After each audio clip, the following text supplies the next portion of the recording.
Sebelumnya, kita telah mempelajari refleksi pada suatu titik terhadap sumbu X dan Y. Apakah Ananda masih ingat materi tersebut? Sebelum kita lanjutkan pada refleksi garis, mari kita mengingat kembali materi refleksi titik. Untuk menentukan refleksi titik, Ananda harus paham terlebih dahulu sifat-sifat refleksi. Yang pertama, hasil bayangan suatu benda mestilah tegak lurus dengan cermin atau sumbunya. Yang kedua, jarak antara titik ke cermin atau sumbu sama dengan jarak antara cermin dan bayangan. Dan yang ketiga, hasil bayangan suatu benda itu tidaklah mengalami perubahan dari wujud aslinya. Nah, dari sifat ini yang akan kita gunakan untuk menentukan refleksi titik terhadap sumbu X dan sumbu Y.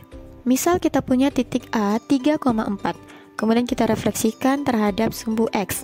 Berdasarkan sifat-sifat refleksi, hasil bayangan haruslah tegak lurus, dan jarak antara titik asal ke cermin dan cermin ke bayangan haruslah sama, maka kita peroleh titik bayangan A aksen 3, -4.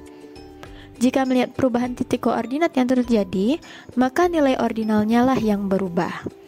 Dengan cara yang sama, kita tentukan titik koordinat A terhadap sumbu Y. Hasil bayangan harus tegak lurus, dan jarak antara titik asal ke cermin dan cermin ke bayangan harus sama. Maka kita peroleh titik bayangan A aksen, yaitu -3,4. Perhatikan bahwa jika titik yang direfleksikan terhadap sumbu Y, maka nilai absis pada titik tersebutlah yang berubah. Oke, bagaimana? Sudah ingat ya dengan materi refleksi titik? Konsep ini akan kita gunakan untuk menentukan refleksi pada garis. Nah, sekarang untuk apa sih kita mempelajari refleksi pada garis? Refleksi garis merupakan salah satu konsep dasar dalam geometri. Di dalam matematika, garis adalah konsep fundamental yang memiliki peran sangat penting dalam berbagai bidang. Pemahaman yang baik tentang refleksi garis akan membantumu lebih mudah memahami konsep-konsep yang lebih kompleks, tidak hanya dalam pembelajaran matematika, namun dalam penerapannya dalam kehidupan sehari-hari.